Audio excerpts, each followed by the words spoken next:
And in this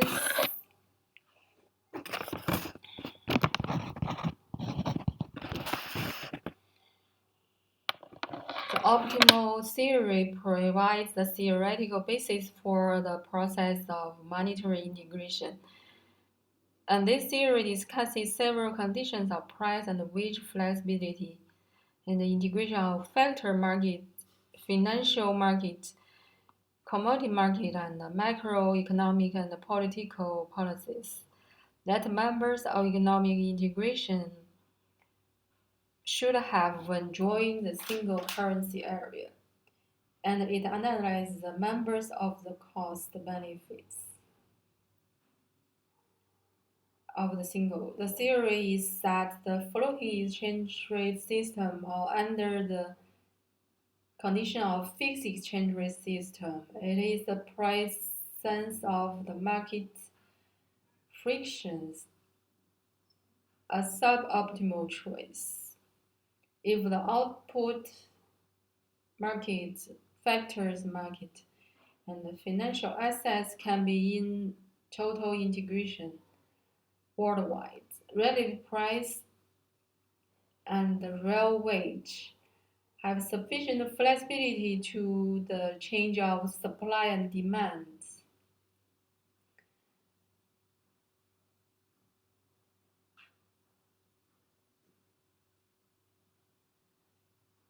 And there are no artificial restraints on the markets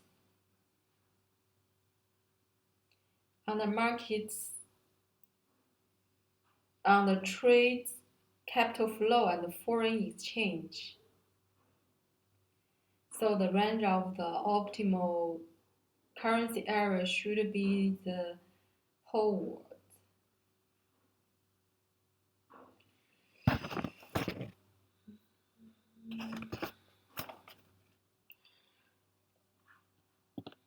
The raise of the question is the task of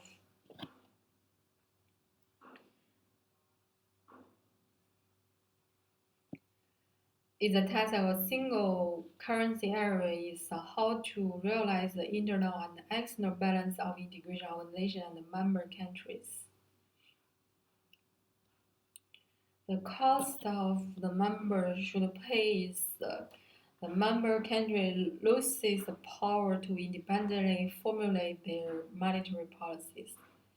And in order to maintain the fixed exchange rates, the members may be forced to sacrifice the internal equilibrium. The closer each member country is to the coordination of establishing a single currency area, the lower cost of joining the single currency area, and the greater the benefits. The benefit of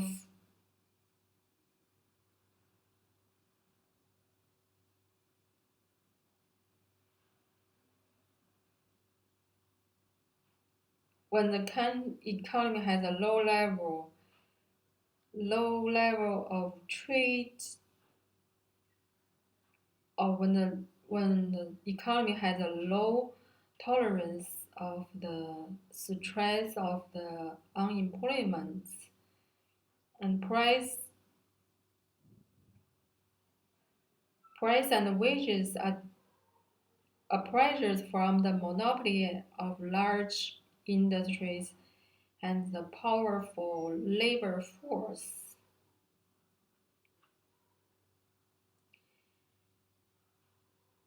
The price and wages are due to the pressure from the monopoly and the powerful labor force.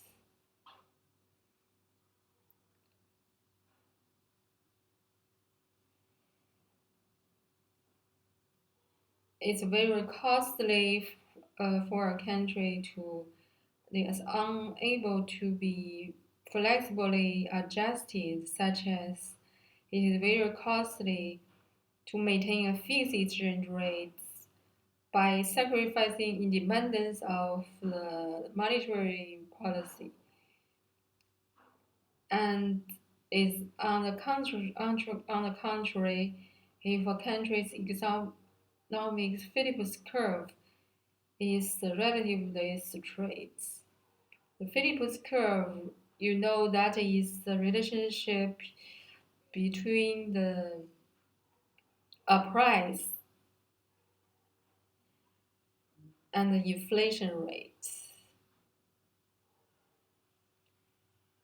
Is corresponding to a price increase to a given rate. The price increase is higher and the economy has a very large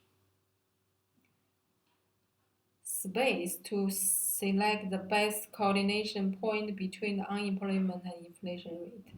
So at this time, the cost of giving up the independent monetary policy is relatively small. Generally speaking, the closer each member state of currency area is to the coordination condition for the establishing of the single currency area, the lower the cost of joining the single currency area, and the greater the benefits, the higher cost and the smaller the benefits.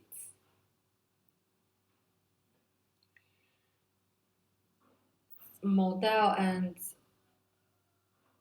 McKinnon and Kinderberg are the main founders of this theory. They all point out that for individual member country, the greatest benefit of participating in the single currency area was the usefulness of the currency would increase with the expansion of this scope of use.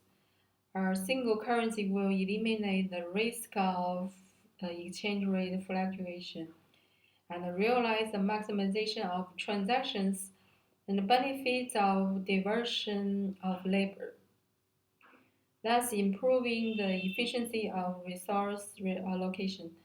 In addition, the membership of the single currency means the currency of the member country will be linked with the currency area representative goods, and therefore unstable financial conditions, currency fluctuation is bigger.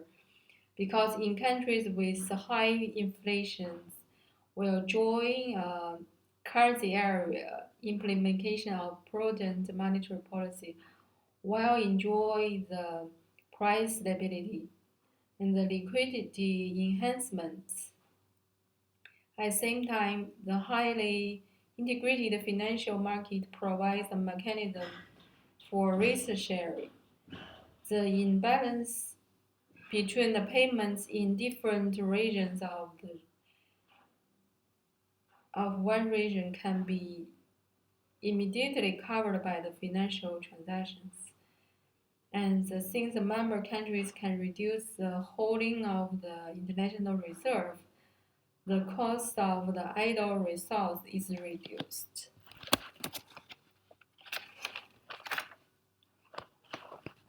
And second is the concept of the optimal currency area.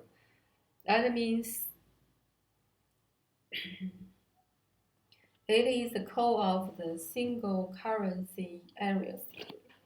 It is an economic area that adapts a single currency or the exchange rate between several currencies, is permanently fixed, and is floating uniformly to the rest of the world.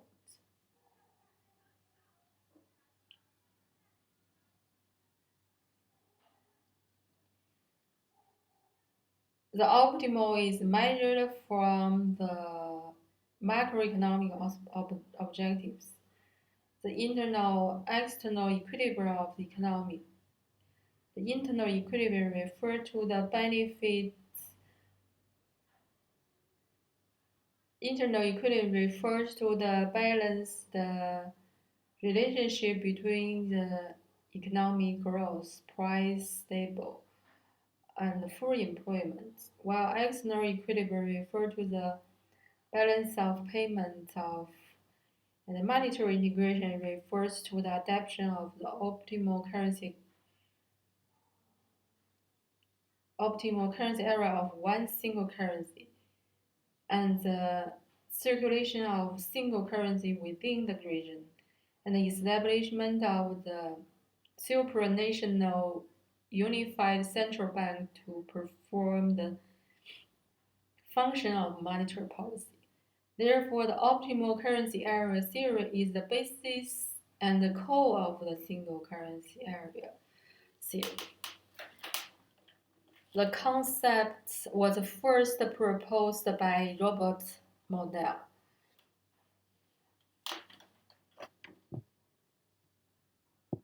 and followed by Ingram and McKinnon.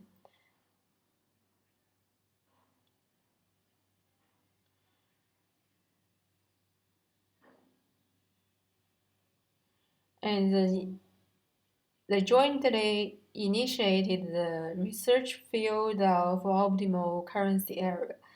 And in the 1970s, the study of optimal currency area attracted more international economists, such as Global, and they who focused on the cost and the benefit of drawing the optimal currency area.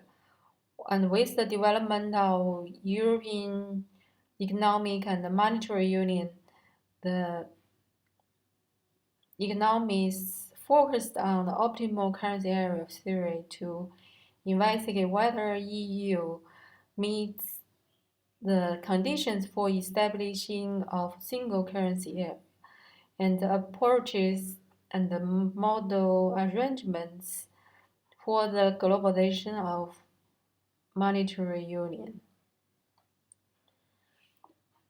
The conditions of the optimal currency area.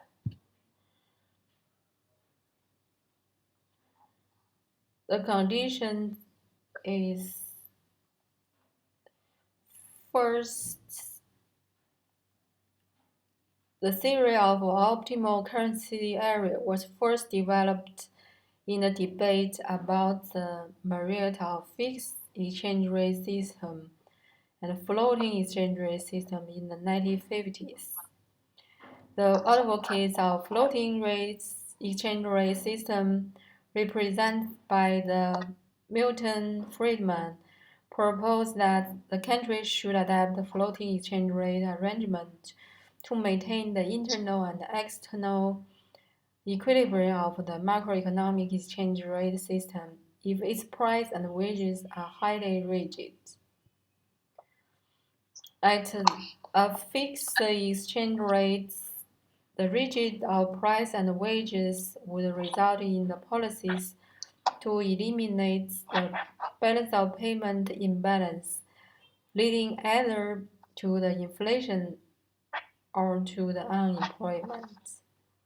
If a floating exchange rate is adopted, the changes in the external exchange rate of the local currency will mitigate the cost of resource redeployment through the changes in the terms of trade and the real wage. And in the real world, there is a certain degree of rigidity in the price and wages of all countries. So most people believe that the result of adopting floating exchange rate system is almost positive, regardless of the economic conditions.